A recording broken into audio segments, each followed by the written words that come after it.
is the kind of case that criminal justice reformers say demonstrates the corruption in America's criminal justice system.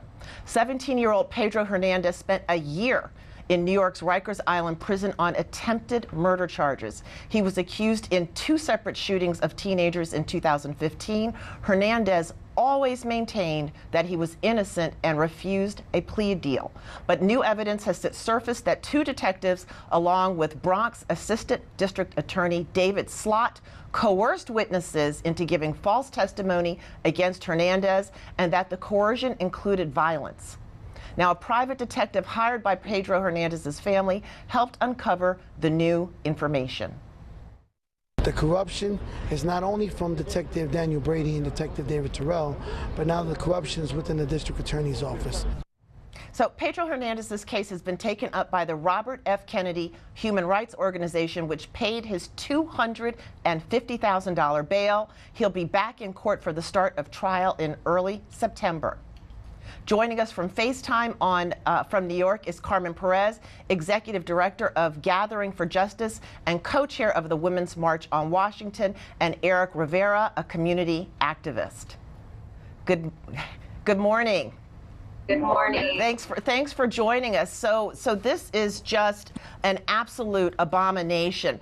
Before I ask you more about the case, I wanted to just ask you, what do you think about the fact, like I have heard nothing about this case coming out of Donald Trump's Justice Department. What do you think about that?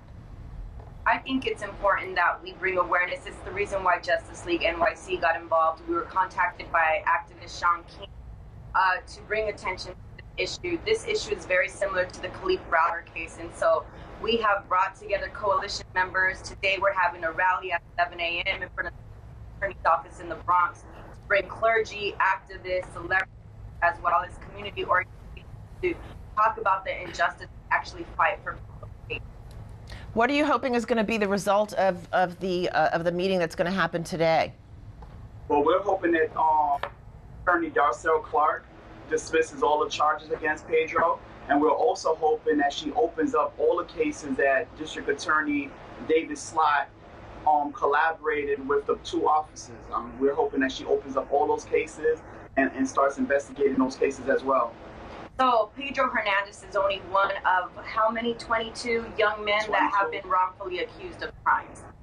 And there's 75 others that may have been falsely accused and already in state prisons.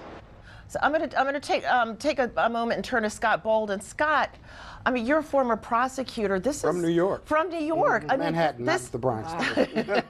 This is, I mean, it's astounding. I want to almost say that I can't believe that it has happened, but given everything that we have seen over the last few years, unfortunately, it's not a shock. But how is it that a prosecutor, if the allegations turn out to be, to be true, can do this? You know, the relationship between prosecutors and detectives in the police department in every jurisdiction is part of a holy alliance, if you will. However, that holy alliance ought not be there. The reality is the system in New York is huge. I mean, you've got 5 boroughs. These young kids shouldn't be housed at Rikers. Rikers ought to be shut down. And the system is so big that your caseload as a prosecutor, you may have 200 at one time. And so every case doesn't get the intentionality that it should, and every case doesn't get the attention. We've been here before, though, with Khalif, and so this young man is one of thousands who are in the system, who are housed at Rikers with adult prisoners, if you will. That just shouldn't be the case. What's unique about this case, though, that it has reached into the DA's office, if these allegations are true. Darcel Clark, a Howard Law graduate, class of '86, I was in school with her. She is a great prosecutor. She's bright, capable, and my gut is that she's going to go deep and do the right thing, whatever the right thing here is in this case. So let me ask you, if you were still at the DA's office and these allegations were made against you or anyone else that you know, would they do an internal investigation? Would you expect Maine Justice to get involved to oversee the investigation? Typically, what would happen? Well, we should certainly do an internal investigation. Remember, I was at the DA's office in Manhattan when the Central Park defendants were prosecuted, and I got to tell you, the conspiracy, if you will, between between prosecutors and the police department isn't a spoken conspiracy. They are presumed to be believed. And so what happens in an investigation is the detectives and the police who bring evidence to the prosecutors are not always challenged because there's a presumption that it's us against them, which is fundamentally the wrong way to prosecute. Our job is to do justice when we were there. Justice can mean charging the right person or letting the wrong person, letting the person who was innocent go. Both are justice, whether you get a conviction or whether you don't get a conviction. And so that mentality, that philosophy has to be at the cornerstone of any Justice Department or any DA's office, and sometimes it gets lost. This is Eric. I'm gonna go to Barbara, but Eric, I wanted to just ask you quickly. How old is Pedro now, and why is it, or what's your understanding of why he would not take a plea deal? Well, he didn't take the plea deal. He was offered a plea. Well, first of all, he had a full scholarship to go to college. The DA told him, take 5 years probation, I'll seal your felony, you can go to school. Pedro said, I'm not taking anything, I didn't commit this crime. There's evidence out there that's going to exonerate me from this crime. There's video footage that clearly says I'm innocent in this crime. I'm not taking any plea deals.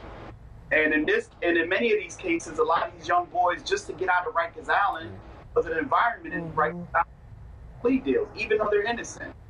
Right, and Pedro is now 17 years old, so he's currently right now with his family.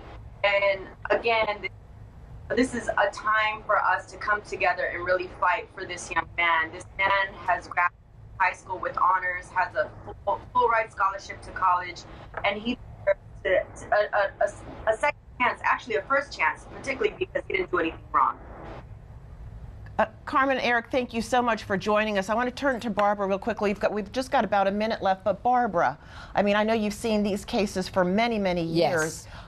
I'm really left speechless. You know, we see police coercion, we see police planting false evidence, using violence against a child.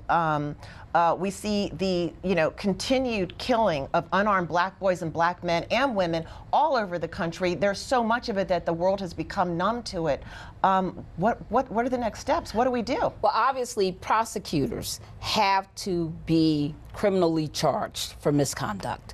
In this case, what was so vicious is that they took the witness on a, quote, long ride and beat the witness until they would say what they wanted them to say. They had a criminal informant who had testified in 43 cases, I believe it was, Scott. Outrageous. And, so what we know is that, listen, people, we have to elect the right prosecutors into office. We don't pay enough attention to who we're electing for district attorney, state's attorney. This is one step. The other step is we got to demand justice. We got to demand that these prosecutors and law enforcement officers be prosecuted. Well, because they're criminals. Look, it's not just paying attention to who we elect as our prosecutors. We need to pay attention to who we elect for president. Weekdays on TV One. I will never lie to you. Oh my God.